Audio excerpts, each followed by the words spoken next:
bienvenue sur The Glove Driver. Cache le soleil, c'est bon. Et bienvenue dans une voiture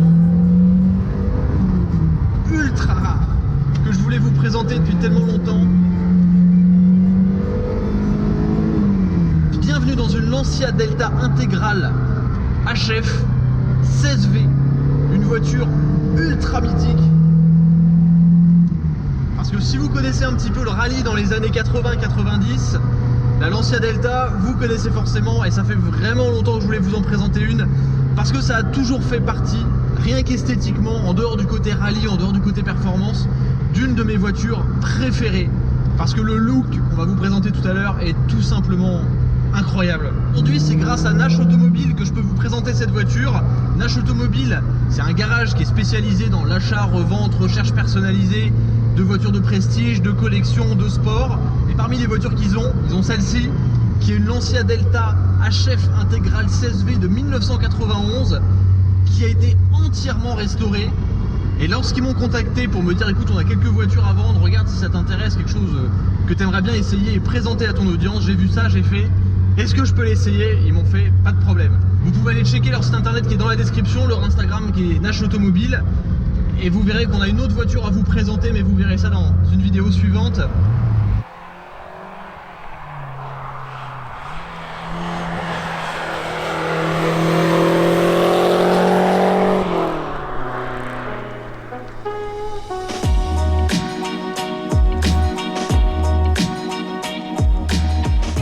La Delta HF intégrale est l'un des noms les plus mythiques de l'époque du rallye.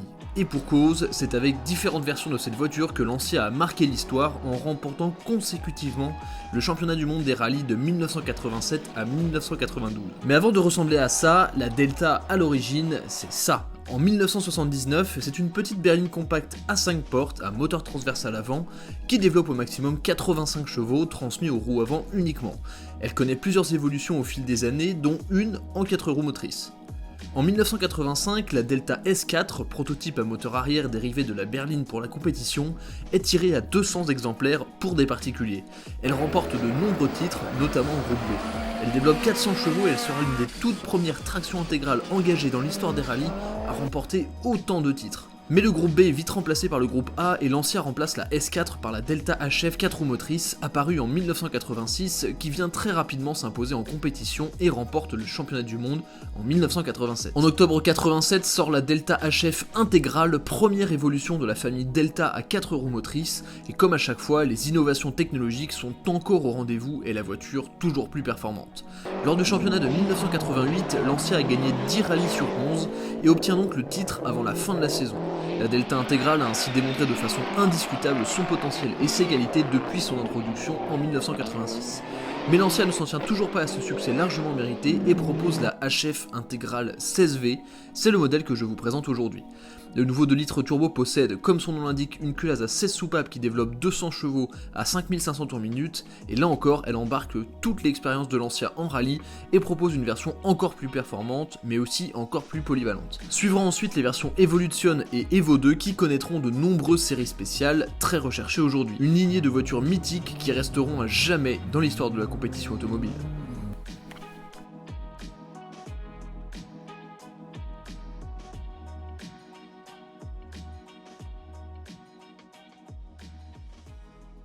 Avant de s'attarder sur les détails esthétiques de cette voiture, et croyez-moi, ils sont vraiment nombreux, il y a une chose à savoir qui est très importante, c'est que cette voiture sort d'une restauration complète, donc elle est dans un état absolument somptueux. Elle a peu de kilomètres, elle vaut un peu en dessous de 40 000 €, l'annonce est dans la description si jamais vous êtes intéressé, mais vraiment le look de cette voiture est fantastique. Il faut savoir que c'est une toute petite voiture, ça fait la taille...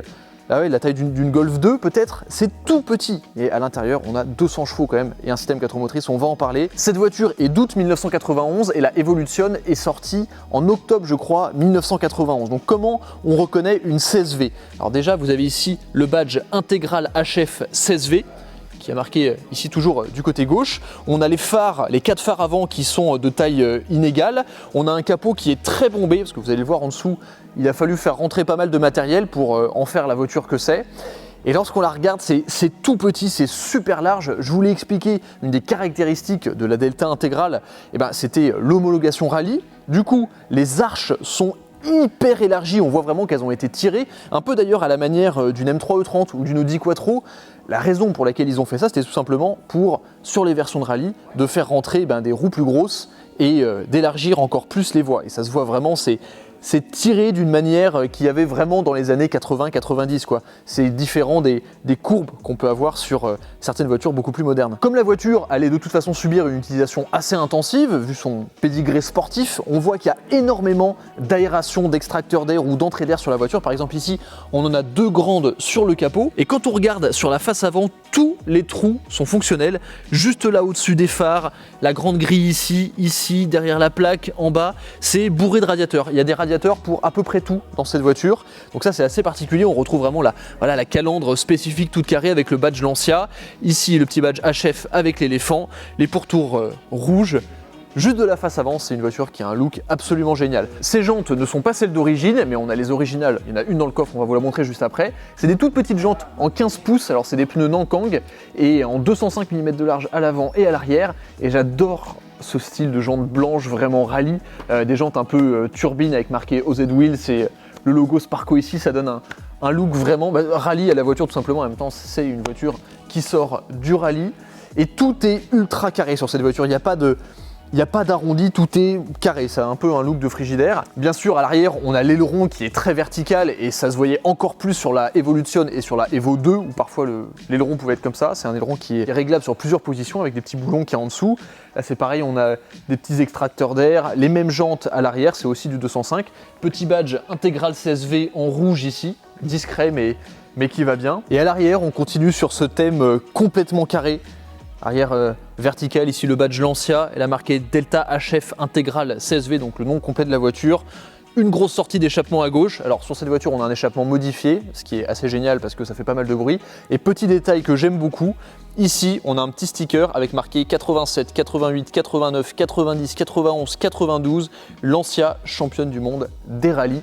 Il faut savoir que c'est un record qui est historique, qu'aucun constructeur en championnat du monde des rallyes n'a réussi à égaler depuis. Parlons évidemment du moteur. Donc là dans cette voiture, dans la 16 valves, on a un 2 litres turbo qui développe 200 chevaux, la Evo 1, la Evolution développait 215 et ensuite les autres versions un petit peu plus. Et là donc on a 200 chevaux avec un énorme turbo, vous allez voir la zone turbo c'est que du plaisir. Vous le voyez, on a une barre anti-rapprochement au milieu qui n'est pas d'origine. Et petit détail intéressant, pour les tout premiers modèles qui n'étaient pas encore ce qui est devenu cette voiture, c'est une version sportive 4 roues motrices. La partie, alors on n'arrive pas à retrouver le mot, la partie qui tient les amortisseurs ici était à la base beaucoup plus basse. Et en fait ils l'ont remontée pour avoir encore plus de débattement de suspension. Je vous ai dit cette barre anti-rapprochement n'est pas d'origine, mais il y en avait une d'origine, ce qui était d'ailleurs assez particulier. Et à la base il n'y en avait pas, pareil sur les premiers modèles. Et le capot, on voit que le capot il est très bombé, parce que cette partie-là, elle est beaucoup plus haute que le bas du pare-brise. Donc voilà, on sent qu'ils ont fait rentrer énormément de choses au chausse-pied pour en faire une voiture très performante. Et c'est ça qui fait le génie de cette voiture, c'est qu'à la base, elle n'était pas faite pour ça et qu'ils se sont dit, tiens, on commence à être bon en rallye, on va peut-être en faire quelque chose. C'est pour ça que je l'aime, je crois. À l'intérieur, là encore, on retrouve une atmosphère très particulière. Alors déjà, il y a une spécificité sur cette voiture, c'est qu'elle a l'intérieur en Alcantara vert de la Evolution. Donc ça, c'est vraiment une option très très particulière et ça lui va super bien. C'est hyper excentrique, on a le tout en Alcantara, tous les sièges en Alcantara, des sièges d'ailleurs qui sont signés par Recaro. Et à l'intérieur, l'ambiance est tellement années 80-90. Alors évidemment, c'est du plastique, c'est à l'ancienne, mais je trouve que la présentation est vraiment sympa. Et surtout, ce qui fait tout, c'est les compteurs devant. Les compteurs, on dirait des trucs tirés de l'aviation. Il y a un compteur que j'ai pile au milieu. C'est le compteur de pression du turbo, donc comme ça donne un peu une indication du pédigré de la voiture. On a l'essence, le voltage de la batterie, température d'eau, d'huile, etc. Le compteur de vitesse qui est mis d'une façon assez bizarre avec la vitesse maximum tout en bas et le zéro qui part comme ça. Le compte-tour qui est inversé, donc encore c'est particulier. Il y a des petites LED dans tous les sens, la position de conduite est très particulière, je suis assis très droit. J'imagine que le siège est un petit peu réglable, mais c'est assez particulier. Tout petit volant, d'ailleurs on dirait un peu un volant tuning, mais la préhension est super bonne. Petite boîte de vitesse à 5 rapports. Alors, je vous l'ai pas dit évidemment, mais toute la puissance va aux 4 roues via cette boîte de vitesse manuelle. Frein à main, la climatisation, tout est très vertical. C'est à l'image de l'extérieur de la voiture en fait. C'est carré. C'est carré. On a un petit pédalier qui a été modifié avec des pédales en aluminium Sparco. Ça a l'air bien rapproché. Ouais, je pense qu'on va bien s'amuser avec cette voiture.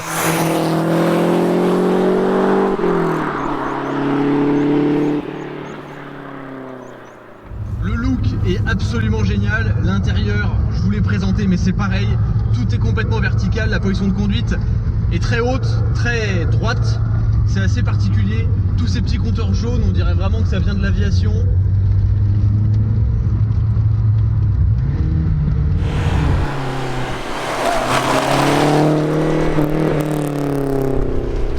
Ce tout petit volant 3 branches hyper simple, mais dont la prise en main est vraiment excellente. On a les mains qui épousent le volant, c'est absolument génial. Et ouais, je sais pas, cet intérieur vert Alcantara, ça paraît tellement exotique, tellement à l'ancienne, et on se dit pour l'époque ça devait être quand même assez moderne parce que la qualité de finition est vraiment bonne, les plastiques sont bien assemblés, ça grince pas, et surtout quand je regarde dans les rétroviseurs, ces petits rétroviseurs complètement carrés là, les arches qui sont complètement boursouflées, le look tout carré de la voiture.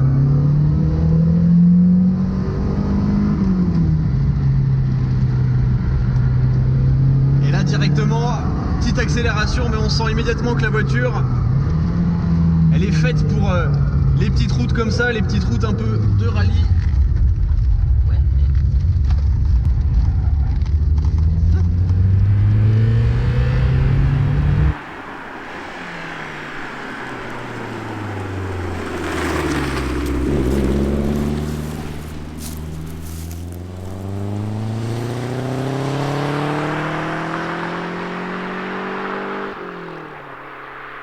On a un 4 cylindres 2 litres avec un gros turbo qui développe 200 chevaux, un peu plus de 300 Nm de couple. Évidemment le tout qui est envoyé aux 4 roues motrices via une petite boîte de vitesse à 5 rapports. Alors je vais vous parler un petit peu de chaque composant de cette voiture. Déjà le moteur c'est quelque chose d'assez particulier parce que en dessous de 4000 tours minute il se passe rien. On pourrait même caler en deuxième si on est à 2000 tours minute sans accélérateur. En revanche, dès qu'on passe les 4000, surtout en deuxième, c'est l'effet turbo on-off à l'ancienne. C'était encore l'époque où ils utilisaient vraiment les turbos en mode on veut plus de puissance, bah on met un turbo. Et à peine vous effleurez la pédale quand vous êtes dans cette bande de puissance, vous avez le compteur, vous avez le petit compteur au milieu de pression du turbo qui va se loger à 1,2 bar. Les rapports sont assez longs. Et franchement ça va beaucoup plus vite que ce qu'on pense et on se retrouve très vite à enchaîner des virages avec un très gros rythme dans cette voiture. Et le moins qu'on puisse dire c'est que c'est quand même super engageant parce que déjà il y a le comportement du moteur qu'il faut gérer, il faut toujours rester dans les tours, les freins ça freine bien fort, il n'y a pas de doute, il faut quand même taper dedans mais ça fait du bruit, ça grince un petit peu à l'intérieur mais on a envie de la cravacher cette voiture. Pour l'époque, les performances sont loin d'être ridicules. 0 à 100 en 6 secondes 5 à peu près. Vitesse maximum 220 km/h. On a quand même 300 Nm de couple. Ça, c'est grâce au gros turbo. Et ce système 4 roues motrices, on sent que ça grippe avec les petits pneus en 205 à l'avant et à l'arrière et les jantes 15 pouces. Ce qui est étonnant très rapidement, c'est qu'on se sent énormément en confiance dans la voiture. Il y a des mouvements de caisse, mais ils semblent vraiment très maîtrisés. Et c'est là où on sent le pédigré rallye. C'est que la voiture elle encaisse tout, elle encaisse les changements de direction brutaux, elle encaisse les bosses, elle encaisse les déformations sur la route, elle encaisse le couple aussi très bien en fait on sent qu'il y a vraiment du temps avant qu'on atteigne la limite et ça j'avoue que c'est un côté assez rassurant tout en étant quand même très engageant parce que déjà on a cette position de conduite un peu camion qui est assez particulière. On se retrouve finalement assez haut sur la route et d'ailleurs on le voit la voiture est assez haute. Et quand on sort de virage, ce gros effet turbo là, ça vous catapulte à chaque fois. On a 54% du couple qui va sur l'avant, 46% sur l'arrière. On prend les virages à deux mains.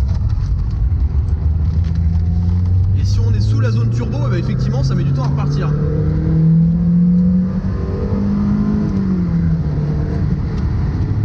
La direction est assistée, on n'a pas énormément de ressenti à travers cette dernière. En revanche, c'est très direct et on sent que vraiment la voiture réagit à chaque impulsion sur la direction. En fait, cette voiture, on a vraiment envie de la cravacher parce qu'il y a tellement de grippe avec le système 4 roues motrices et la voiture semble tellement équilibrée, tellement homogène qu'on se sent vraiment en confiance et on a envie d'y aller à fond quoi. Et c'est assez particulier, la voiture elle se laisse pas conduire exactement comme on veut. Par exemple, il y a des virages où il faut pas hésiter à repasser en deuxième et garder un peu le pied sur l'accélérateur au milieu du virage pour repartir vraiment, dès qu'on passe la corde, repartir à fond sur le turbo. Conduite un peu à l'ancienne avec des turbos on-off. Les suspensions sont impressionnantes, on arrive à... Alors ça bouge beaucoup, mais ça reste pour autant très stable, ça gomme toutes les imperfections de la route. On sent qu'il y a beaucoup de débattements dans les suspensions, ça sautille dans tous les sens, mais ça reste vraiment très stable.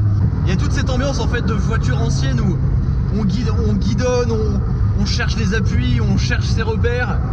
Et la voiture, on se retrouve vite à avoir des rythmes hyper impressionnants et déjà presque trop rapides pour une route normale avec seulement 200 chevaux. Hop, gros frein, on l'inscrit un peu sur les freins, on sent que l'arrière est un peu mobile. Il y a beaucoup de roulis, mais pourtant c'est un roulis très maîtrisé. Les pédales, alors je voulais le montrer sur la présentation intérieure, mais les pédales ont été modifiées par un petit pédalier en aluminium Sparco, ce qui est vraiment génial parce qu'on on sait bien où on pose les pieds.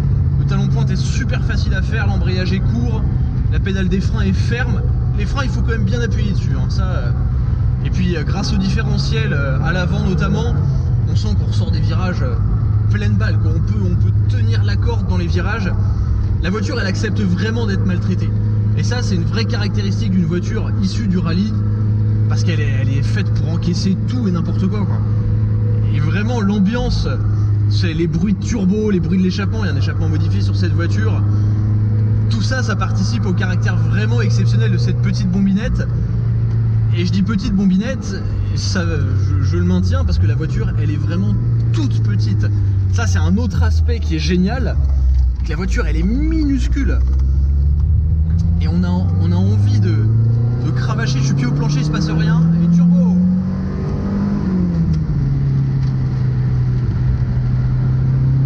Et mine de rien, je me rends compte, mais la direction étant très lourde, et ben ça demande un peu de travail au niveau des bras quand même. Allez, on freine, on la rentre, hop, allez, on la remet, rallye, et là on est sous la zone turbo, il se passe rien, et ça repart. Donc il y a toute une mécanique à avoir automatiquement pour maîtriser cette voiture. Et moi ce qui m'étonne vraiment, c'est la stabilité. En fait, j'ai l'impression de conduire une voiture qui est beaucoup plus moderne que l'âge réel de la voiture. À quel point ça encaisse tout. Et pour une voiture de série, je trouve ça fantastique. Ah, et ça c'est vraiment un Youngtimer absolument collector. Aujourd'hui je crois que cette voiture elle vaut 40 000 €. Et c'est ce genre de voiture que vous sortez une fois de temps en temps, juste pour aller vous faire une grosse arsouille. Et vous prenez vraiment beaucoup de plaisir parce que c'est à l'ancienne quoi. C'est à l'ancienne, mais ça paraît bien plus moderne que ça ne l'est. Paf, compression, ça encaisse tout. Et en dehors des capacités vraiment dynamiques de la voiture qui sont, je dois dire, super impressionnantes, ce que j'adore c'est qu'en fait la voiture elle vous fait travailler à fond. Parce qu'il faut tenir le volant, il faut passer les vitesses. D'ailleurs j'ai pas parlé du feeling de lever de vitesse, mais c'est très facile à passer, ça s'enclenche bien. Les rapports sont bien verrouillés.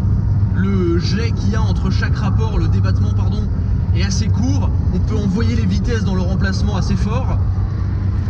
Une fois qu'on arrive à vraiment bien maîtriser tous les aspects de la voiture, et ben ça devient super homogène et ça devient d'une efficacité impressionnante. Alors effectivement, je pense que pour vraiment la pousser à la limite et commencer à la faire glisser et tout, il faut du talent de pilote.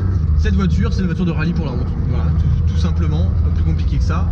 Et puis de l'extérieur, ça fait un super son. De l'intérieur, c'est assez rauque après 4000 tours minute. Mais de l'extérieur, non, ça crache vraiment bien. Ah, c'est une voiture géniale. C'est une voiture vraiment géniale. Bon, en tout cas, j'espère que cet essai vous a plu. Un grand merci à Nash Automobile de m'avoir permis de découvrir cette voiture mythique que j'ai toujours adoré et que j'ai toujours eu envie d'essayer. J'avoue que je suis vraiment pas déçu.